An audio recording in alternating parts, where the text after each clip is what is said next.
저희가 이제 시편 지금 계속해서 살펴보고 있는데 지금 시편 2권을 보고 있습니다. 시편이 총 5권으로 되어 있죠. 일주일에 저희가 이제 2권을 보고 있는데 2권은 유독 하나님께 도움을 바라는 그러한 시편들이 많습니다. 오늘 본문이 되는 61편도 마찬가지입니다. 이제 저랑 시편을 보신 지가 벌써 꽤 오래 되셨으니 이제 잘 아실 것입니다. 시편을 보면 제일 먼저 뭐부터 봐야 됩니까? 아십니까? 시편을 말씀을 보면 제일 먼저 뭐부터 봐야 됩니까? 그 시편 바로 위에 있는 작은 글씨부터 보는 겁니다. 시제라고 하는 그 글씨를 보면 시편 61편 위에 뭐라고 쓰여져 있습니까? 다윗의 시, 인도자를 따라 현악에 맞춘 노래.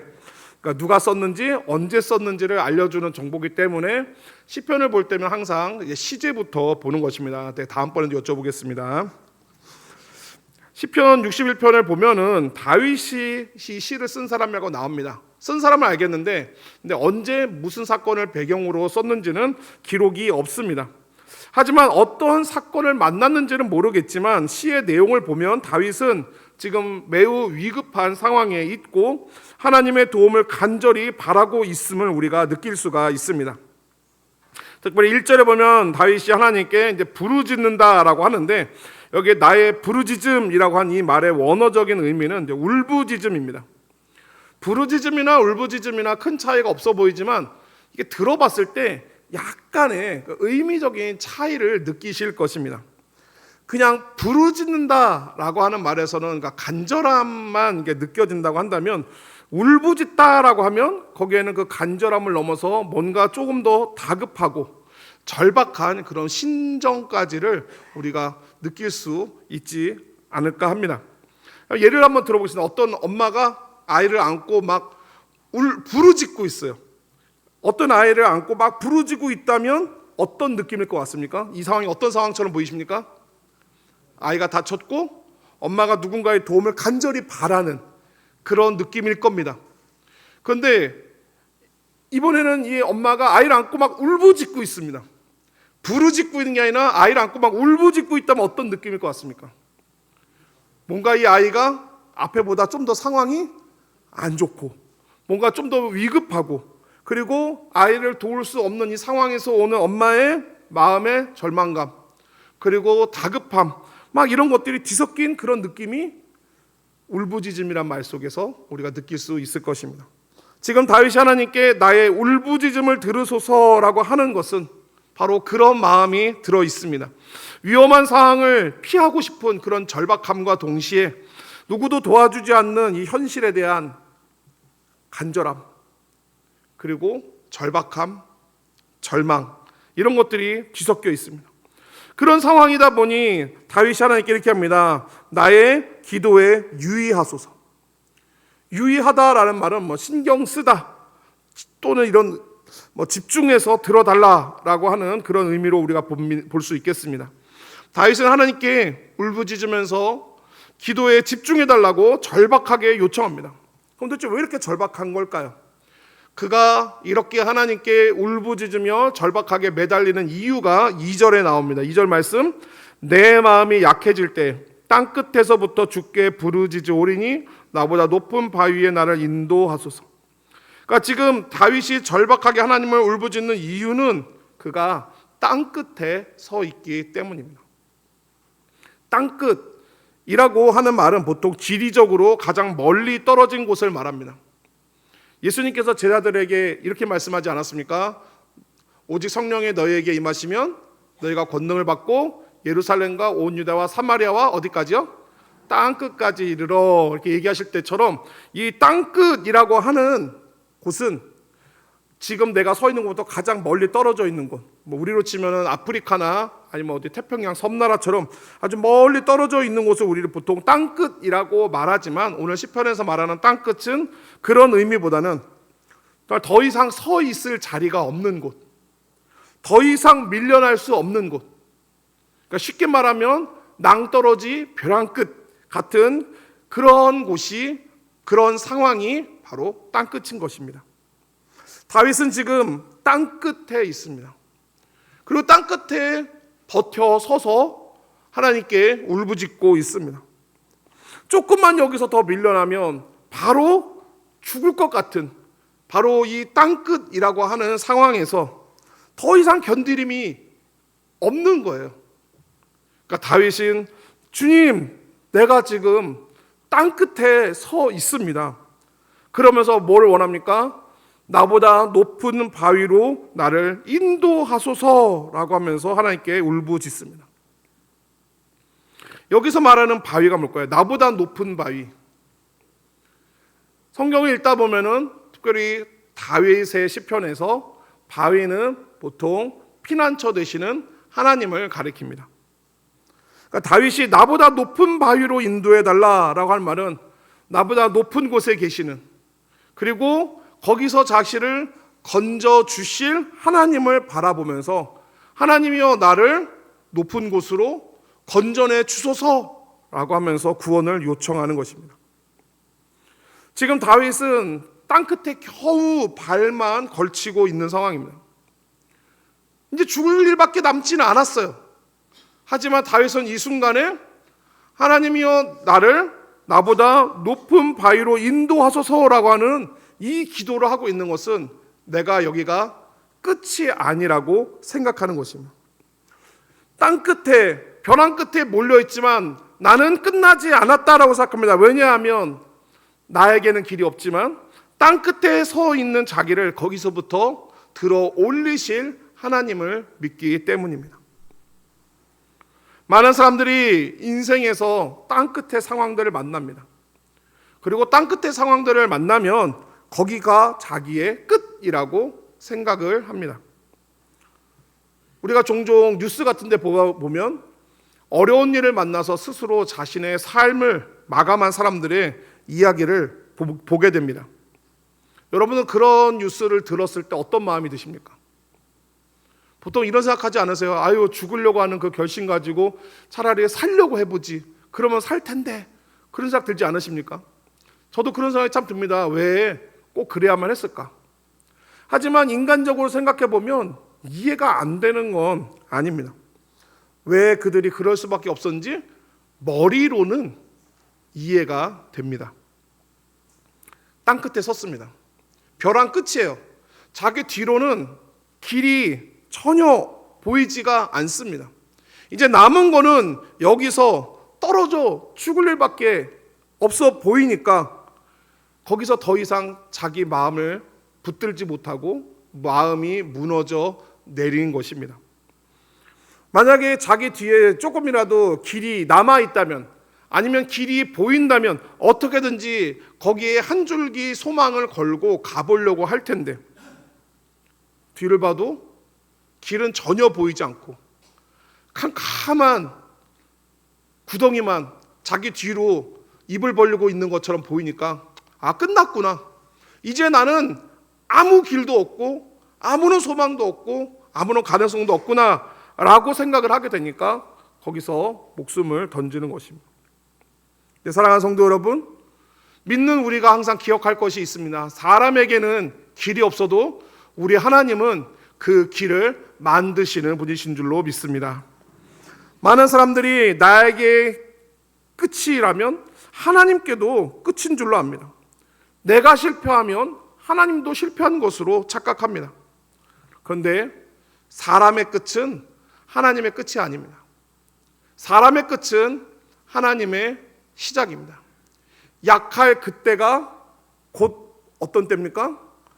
하나님의 강함이 나타날 때입니다. 바울이 약할 그때가 곧 강함이라 했을 때 그 강함은 자기의 강함이 아니었습니다. 약할 그때, 내가 약해진 그때는 나의 약해짐으로 말미암아 그동안 잊고 있었던 하나님의 강함을 비로소 만나는 시간입니다. 다윗은 지금 길이 없는 벼랑 끝에 서 있습니다. 사방으로 우겨쌈을 당했으니까 어디를 둘러봐도 길이 보이지 않습니다. 그럼 하나님은 어디로 길을 내실까요? 사방으로 우겨쌈을 당해 있으니 어디로 이 다윗을 건져내시겠습니까? 더 이상 길이 없다고 한 그곳에서 하나님은 사람이 생각지 못한 길을 만들고 그 길로 우리를 인도하십니다. 그러므로 땅끝에 서 있는 사람들이 가장 주목할 것은 무엇인가? 내가 지금 얼마나 비참하고 처절한 상황에 있는가 여기에 주목하는 것이 아니라 우리가 주목해야 될 것은 내가 믿는 하나님은 어떤 분인가 하는 것입니다. 여러분은 어떤 하나님을 믿고 있습니까? 여러분 예배 시간마다 말씀을 듣고 이제까지 신앙생활하면서 만나셨던 하나님은 어떤 분이십니까? 여러분의 능력치만큼만 능력을 발휘할 수 있는 분이십니까? 아니면 여러분이 가지고 있는 능력보다 더 크고 놀라운 능력을 이루시는 분이십니까? 벼랑 끝에 서 있는 사람이 지금 내가 서 있는 상황만 바라보면은 절망밖에 보일 것이 없지만, 그러나 떨어질 것 같은 나를 손 내밀어 붙잡아 주시고 내가 볼 수 없던 길을 새로 만들어 나를 인도하시는 하나님을 믿는다면, 여러분 그 하나님을 믿는다면 우리가 땅끝에 서서 울부짖지 않을 이유가 있습니까?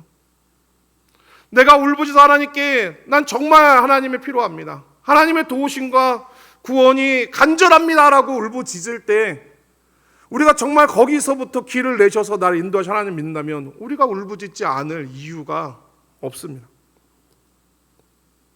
혹시 오늘 이 자리에 계신 성도분들 중에 땅끝에 서 있는 분들이 계실 것입니다. 이따가 우리가 환호 기도들 하지만 몸이 아파 보니, 정말 몸이 아플 때는 다른 생각이 들지 않을 만큼 너무나도 괴롭고 고통스러울 것입니다. 병원을 오래 다니고 치료받았지만 가능성이 없습니다, 방법이 없습니다 이런 말 할 때, 더 이상 우리 뒤로 길이 보이지 않을 때, 이런 절망과 낙심의 순간에 우리는 거기서 끝이라고 생각이 듭니다. 그러면 나에게 끝이면 하나님께도 끝일까요? 우리가 가정에서 자녀를 키우면서 정말 그 자녀들의 문제로 인하여서 이제 더 이상 길이 보이지 않는다, 이제는 끝이다 라고 생각할 때 우리에게는 아무 방법이 보이지 않지만 그럼 하나님께도 방법이 없을까요? 사방 어디에도 나를 도와줄 손길이 보이지 않더라도 거기서부터 나를 건져 높은 바위로 올려주실 하나님을 신뢰하면서 땅끝에 서 계십니까? 울부짖는 성도들이 되시기를 바랍니다. 땅끝에 선 다윗이 원하는 이 나보다 높은 바위가 바로 하나님이시라는 것이 이어지는 3절에서 명확하게 드러납니다. 3절에 보면 주는 나의 피난처시요 원수를 피하는 견고한 망대이심이니이다. 그러니까 이게 그냥 3절만 놓고 볼 게 아니라 앞에 있는 2절에 나를 높은 바위로 인도하소서라는 그 고백 뒤로 이어서 보면은 다윗이 바라는, 지금 땅끝에 선 자신에게 유일하게 길이 되는 바로 그 높은 바위가 피난처요 견고한 망대 대신 하나님인 것을 우리가 알 수 있습니다. 다윗은 하나님을 피난처와 견고한 망대라고 고백하면서 4절에 보면 내가 영원히 주의 장막에 머물며 내가 주의 날개 아래로 피하리이다 라고 고백합니다. 3절과 4절은 무슨 의미일까요? 내가 지금 땅끝에 서서 하나님 나를 건져주세요, 살려주세요 한 것까지는 알겠는데, 하나님 당신은 나의 피난처십니다, 나의 망대십니다, 내가 영원히 주의 장막에 머물며 주의 날개 아래로 피하겠습니다. 이건 무슨 의미일까요? 땅끝이라는 상황이 왔지만 이 상황 때문에 다윗은 하나님과 더 멀어진 것이 아니라 오히려 더 가까워졌습니다. 그리고 더 가까워지기를 소망합니다. 땅끝을 하나님이 주신 것처럼 생각하면서 얼마든지 하나님을 원망하고 미워할 수 있는데, 이 시간을 통해서 내가 주님을 더 간절히 찾으며 울부짖으니 내가 주님이 더 가깝게 느껴집니다.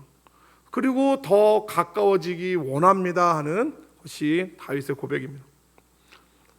사랑하는 성도 여러분, 많이 경험해 보셨겠지만 놀랍게도 가장 고난 당한 때가 가장 깊은 은혜를 만날 때인 줄로 믿습니다.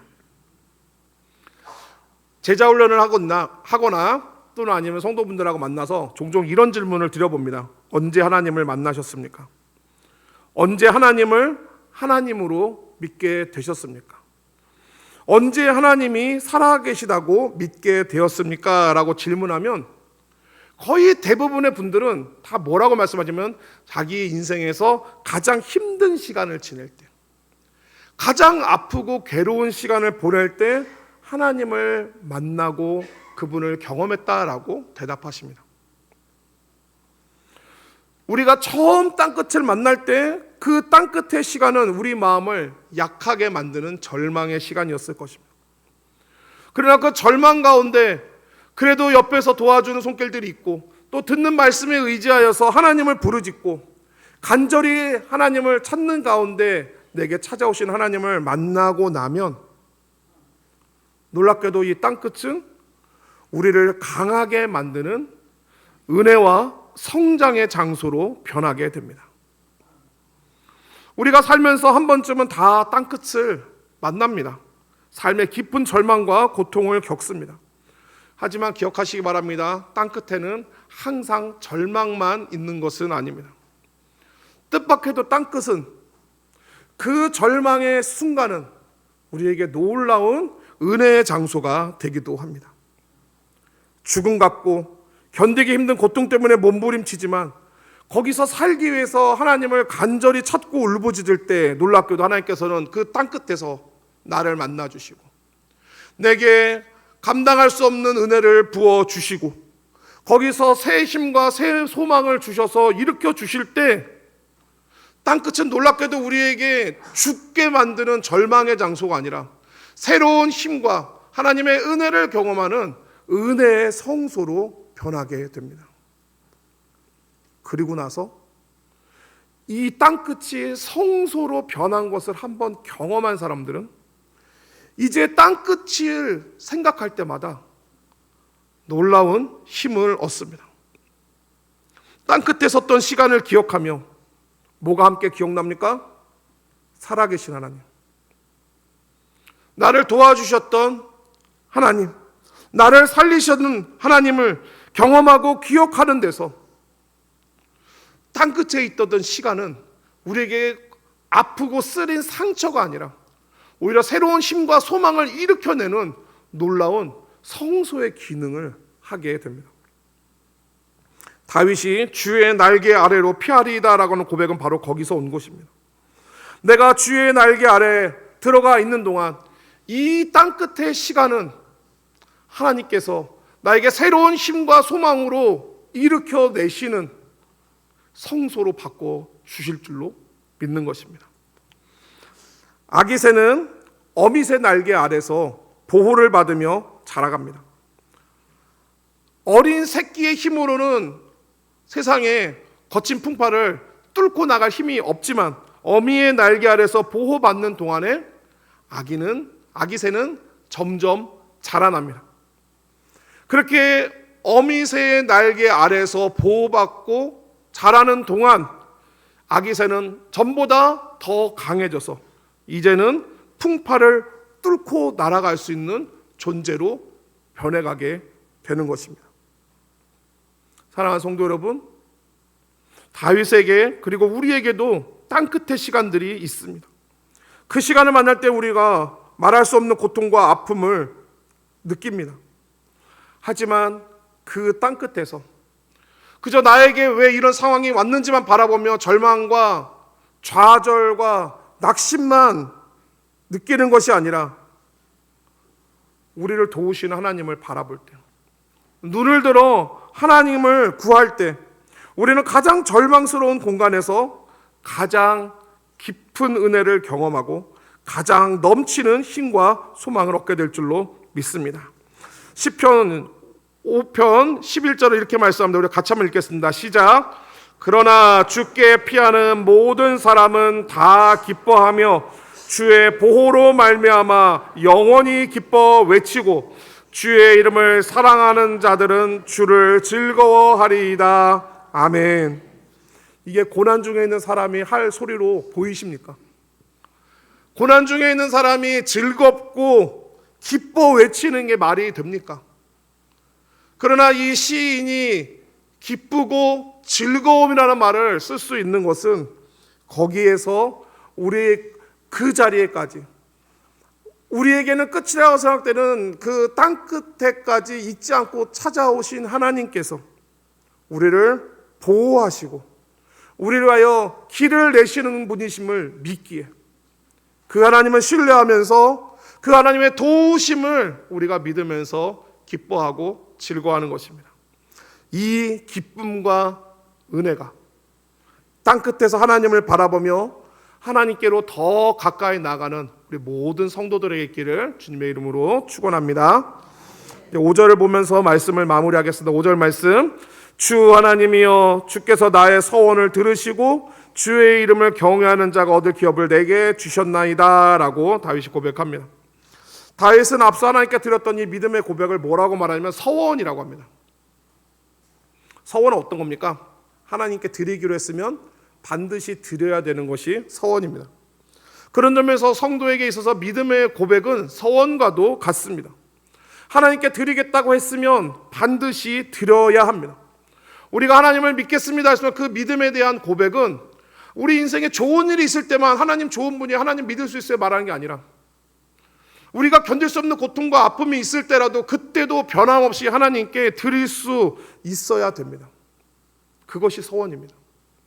우리의 믿음의 고백은 하나님께 드려야 되는 서원입니다. 나한테 유리할 때는 드리고 불리할 때는 드리지 않는 그런 것은 서원이 되지 않습니다. 내가 좋을 때도 힘들 때도 하나님 앞에 반드시 드려야 되는 것, 그 믿음의 고백이 우리가 드려야 될 서원입니다. 주를 경외하는 자에게 은혜의 상급을 주실 줄 믿습니다라는 이 고백을 땅끝에 선 순간에서 하나님께 드렸던 다윗과 같이 우리도 비록 지금은 땅끝에 서 있다 하더라도 주를 경외하는 자에게 은혜 주실 것을 믿습니다라는 이 믿음의 서원을 항상 올려드리며 하나님께 울부짖음으로 우리가 서 있는 이 절망의 땅끝을 은혜의 성소로 바꿔나가시는 귀한 복된 믿음의 성도들 되시기를 축복합니다.